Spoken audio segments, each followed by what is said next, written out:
توکلت علیک یا رب العالمین۔ مشہور زمانہ باکسر محمد علی صاحب جب انہوں نے ویتنام کی جنگ پر جانے سے انکار کر دیا، تب امریکن باکسنگ ایسوسی ایشن نے ان کے لائسنس کو کینسل کر دیا، ان کے ورلڈ ٹائٹل کو کینسل کر دیا اور انہیں جیل کی سزا سنا دی گئی، اور اس کے علاوہ جرمانہ، کیونکہ محمد علی صاحب نے یہ کہہ کر جنگ پر جانے سے انکار کر دیا تھا کہ یہ جنگ میرے مذہب کے منافی ہے، میرے عقیدے کے منافی ہے، میرے اصول کے منافی ہے۔ میں ایک سپورٹس مین ہوں اور میرے مذہبی پیشواؤں نے جو مجھے حکم دیا ہے، اگر مجھے فائرنگ اسکواڈ کا بھی سامنا کرنا پڑے تب بھی میں اس جنگ میں شریک نہیں ہوں گا۔ ان کی سزا کے خلاف سپریم کورٹ میں اپیل کی گئی اور ایک طویل مقدمے کے بعد سپریم کورٹ نے ان کی سزا کو قلعدم قرار دے دیا اور محمد علی کے موقف کی جیت ہوئی۔ محمد علی نے اپنا کیریئر پھر سے شروع کیا اور یہاں سے ہم سب کو معلوم ہے کہ انہوں نے بوناوینا اور لاہور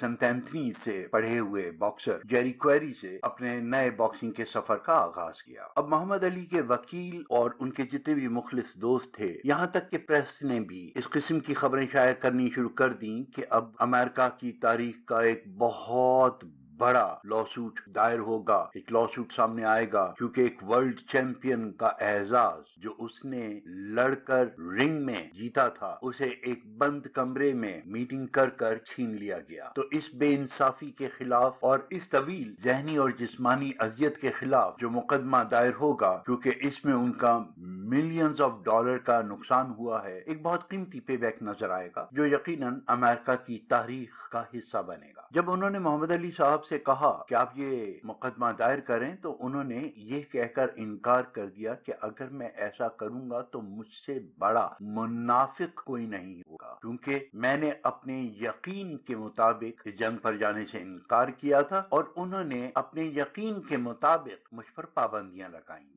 لہٰذا اگر میں اس بات کا مدعی ہوں کہ میرے عقائد میں رکاوٹ نہ ڈالی جائے تو میں ان لوگوں کے اوپر کس طرح سے مقدمہ کر سکتا ہوں کہ تم اپنے عقائد اور اپنے یقین پر عمل مت کرو۔ انہوں نے وہ کیا جو وہ سمجھتے تھے صحیح ہے، میں نے وہ کیا جو میں سمجھتا تھا صحیح ہے۔ یہ واقعہ مجھے اس لیے یاد آیا کہ ہمارے ہاں ڈیم کی تعمیر کو قوم کو تقسیم کرنے کے حربے کے طور پر اب استعمال کیا جا رہا ہے۔ میں نے مین لائن میڈیا پر کوشش کی کہ مجھے بھی نظر آئے کہ شہباز شریف صاحب نے اس ڈیم کی مخالفت کی ہے، تمسخر اڑایا ہے، حمزہ شریف نے ایسا کیا ہے، عظمیٰ بخاری صاحبہ نے ایسا کیا ہے، مشاہد اللہ خان صاحب نے ایسا بیان دیا ہے، لیکن ابھی تک مجھے براہ راست کوئی ایسا ویڈیو یا وائس میسج دیکھنے میں نہیں آیا جن میں ان لوگوں نے ایسا کچھ کہا ہو۔ میں کسی پہ الزام نہیں لگا رہا، ہو سکتا ہے ایسا کہا بھی ہو ان لوگوں نے، لیکن میں نے ابھی تک نہیں دیکھا۔ میں نے جو کچھ دیکھا وہ صرف تصویریں ہیں اور ان کے اوپر ان لوگوں کے ایسے بیانات اور پھر نیچے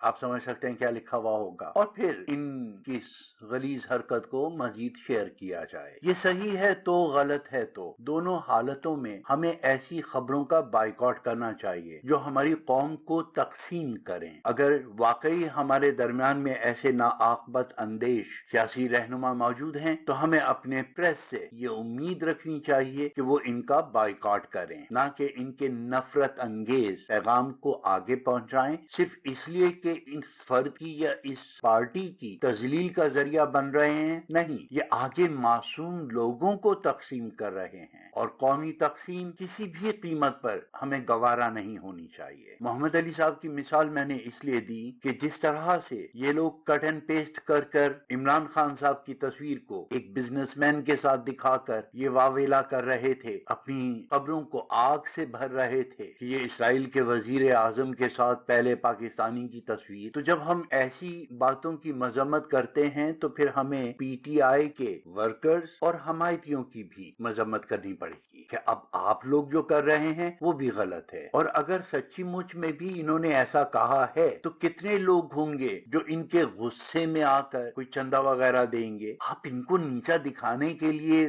ڈیم نہیں بنا رہے، کیا آپ کل کو ایسا ارادہ رکھتے ہیں کہ جن لوگوں نے ڈیم کی مخالفت کی تھی انہیں یہاں سے پانی نہیں ملے گا؟ کچھ عقل کریں یار، کچھ سوچیں۔ یہ ہمارا قومی پروجیکٹ ہے، اس میں جو حصہ لے بسم اللہ، جو حصہ نہ لے بسم اللہ۔ جیتنے والوں پر ہارنے والوں کے حقوق کی ذمہ داری ہے، لہٰذا اب جیتنے والوں کو یہ حق بھی نہیں ملتا کہ وہ ہارنے والوں کے ساتھ پروپیگنڈا مہم چلائیں یا انہیں ذلیل کرنے کی کوشش کریں یا انہیں شرمندہ کرنے کی کوشش کریں۔ آپ کی ایک چوائس تھی، آپ نے کوشش کر لی، آپ ناکام ہوئے، ہم کامیاب ہوئے، آئیے اب مل کر وطن کی تعمیر نو کرتے ہیں۔ شجاعی کے اس قسم کے اشتہار بازی یا ایسی کمپین چلائی جا رہی ہے اور نیچے لکھا ہوا ہے شیئر کریں۔ میں ذاتی طور پر چونکہ کسی پر اخلاقی بوجھ ڈالنے کا سخت مخالف ہوں، اس لیے میں کبھی نہیں کہتا اپنی ویڈیوز میں یا اپنی پوسٹ میں کہ اسے شیئر کریں۔ اگر مجھے اتنا ہی شوق ہے کسی بات کو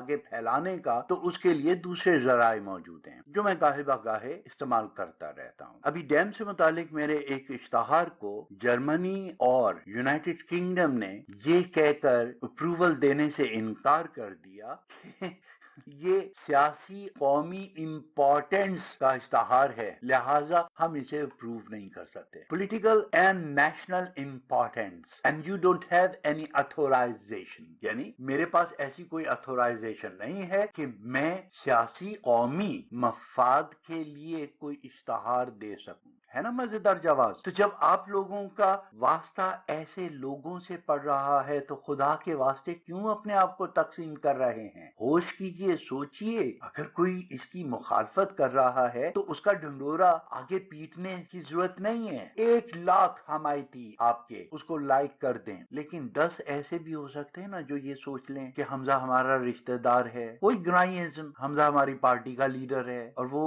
حمزہ کی اس بات سے اپنے کسی ذہنی جذباتی خلفشار کی وجہ سے ایسی بےہودگی میں اس کا ساتھ دے دیں تو ہمارا تو قومی نقصان ہو گیا نا۔ We lost 10 people just because of your act کہ 10 مخالفین میں آپ نے مزید اضافہ کر دیا۔ اگر اس کا پیغام 10 لوگوں تک پہنچا تھا تو آپ نے اس کو ملٹی پلائی کر دیا، ضرب دے دی۔ ایک آدمی بھیج رہا ہے، اس کے بعد دوسرا آدمی بھیج رہا ہے، تیسرا آدمی بھیج رہا ہے، اس کے بعد چوتھا آدمی بھیج رہا ہے۔ ارے بھائی دیکھو، وہی اشتہار، وہی چیزیں، وہی پوسٹ جو تمہارے پاس 10 دفعہ آ چکی ہیں اور تم خود اسے آگے پوسٹ کر رہے ہو۔ کیا سوچ کے کر رہے ہو؟ اس دوست نے بھیجا ہے، اس نے لکھا ہے کہ اسے آگے پوسٹ کرو، پھر پوسٹ کر دیا۔ اس نے لکھا ہے آگے پوسٹ کرو تو اسے پھر پوسٹ کر دیا۔ اس نے لکھا ہے کہ آگے پوسٹ کرو تو پھر پوسٹ کر دیا۔ بھائی تمہارے دوستوں اتنے ہی ہیں نا یار، ایک دفعہ اپنے دوستوں کو بھیج دیا کافی ہے۔ بہرحال یہ ایک بہت امپورٹنٹ بات ہے کہ رسول اللہ صلی اللہ علیہ وآلہ وسلم کا فرمان ہے، بہت دفعہ کوٹ کر چکا ہوں، اچھائی کا ذکر اچھائی اور برائی کا ذکر برائی پھیلاتا ہے۔ تو کوشش کیجئے اپنے سے آگے کسی کی بھی برائی کو مت پہنچائیے، اور میں امید رکھتا ہوں کہ ایسی تمام چیزوں کی اگر وہ لوگ جرمنی اور یونائٹڈ کنگڈم، انگلینڈ والے لوگ، یو کے والے لوگ پیسے لے کر اشتہار نہیں چھاپ رہے تو سوچئے کیا یہ قومی مفاد میں ہے کہ آپ لوگ ایسی خبریں چھاپیں صرف ایک پارٹی کو ذلیل کرنے کے لیے؟ اگر انہوں نے سچا بھی کہا ہے تب بھی یہ ہمارے قومی مفاد میں نہیں ہے۔ احتیاط کیجئے، وہ لوگ پیسے لے کر